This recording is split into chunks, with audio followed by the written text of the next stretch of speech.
On this day in 1982, Celtic knocked Johann Cruyff's Ajax out of the European Cup with a 2-1 win in Amsterdam.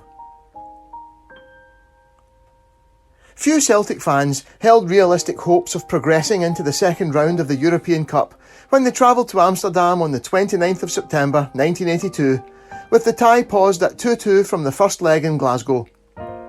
A Cruyff-inspired Ajax had been superb at Celtic Park, and with 2 away goals and home advantage, it looked like being a long night for the Celtic defence. One player in particular had a long night ahead of him, and that was Graham Sinclair, a fullback who had been signed from Dumbarton for £65,000 just 6 weeks before and had played only 1 match so far. Sinclair told the official Celtic website in an interview on the 12th of June 2012, "Big Billy was speaking about the tactics before the game. He came to me and said, 'Sinky's going to be marking Cruyff,' and I think everyone must have thought, 'What?' as I had only been there 6 weeks. He said, 'Even if he walks back to the goalkeeper and realises what's happened, I just want you to walk beside him. Or even if he goes off the park to the toilet, I want you to go off the park with him.'" Ajax's other danger men were Danish winger Jesper Olsen, who had given Danny McGrain a torrid time at Celtic Park, and striker Wim Kieft, who had missed the first leg through injury. Billy McNeil told the Glasgow Herald on the day of the match, "I'll be looking for Danny McGrain to pay more attention to Olsen. Tom McAdam can pick up Kieft, Mark Reed will stick close to Vandenberg, and Roy Aitken will do his own thing at the back, looking for any opportunity to come forward." Ajax moved the match to Amsterdam's crumbling Olympic Stadium and were rewarded with a 52,000 crowd with between 7,000 to 9,000 travelling Celtic fans. Johann Cruyff was given 40% of the gate as part of his deal to return to Ajax, pocketing over £100,000 for his night's work. Celtic lined up Bonner, McGrain, Reid, Aitken, McAdam, Sinclair, Provan, McStay, McGarvey, McLeod, Nicholas. Subs, Latchford, Moyes, Sullivan, McCluskey, Craney.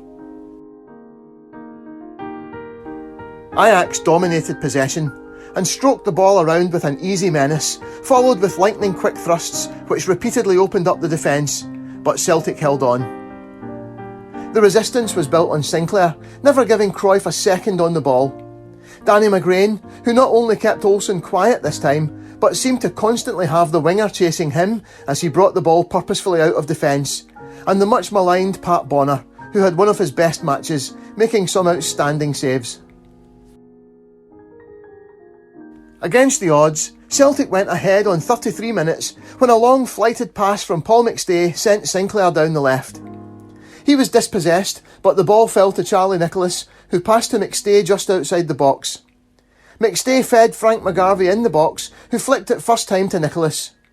Champagne Charlie turned on a sixpence, sidestepping 2 Ajax defenders, and in the same movement chipped a glorious ball over the keeper and into the top corner.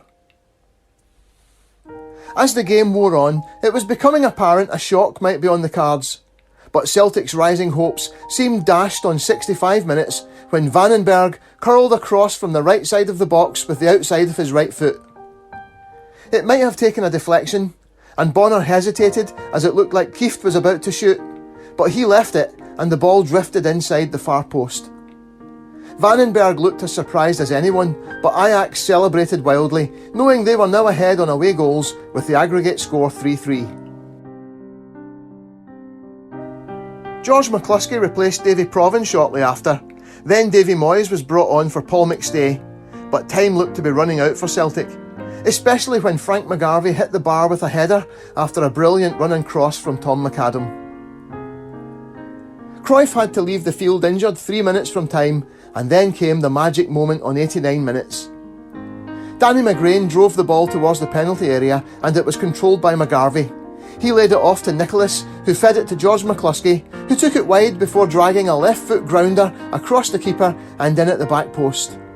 It was an improbable, incredible win, one of the best in Europe since the glory days under Jock Stein, and Celtic were through with a 4-3 aggregate victory. Johann Cruyff may have been the superstar, but the aftermath showed him to have more humility and generosity of spirit than the rest of his teammates. George McCluskey recalled in 2013, "I remember going into their dressing room after the game trying to swap my jersey, but every one of them had their heads down. They all said no and told me to get out. But as I was going out, Cruyff was lying having a massage on the table. He shouted on me, took his top off and said he would swap with me because I scored a great goal. I didn't want any of the other tops after that. I got the main man's."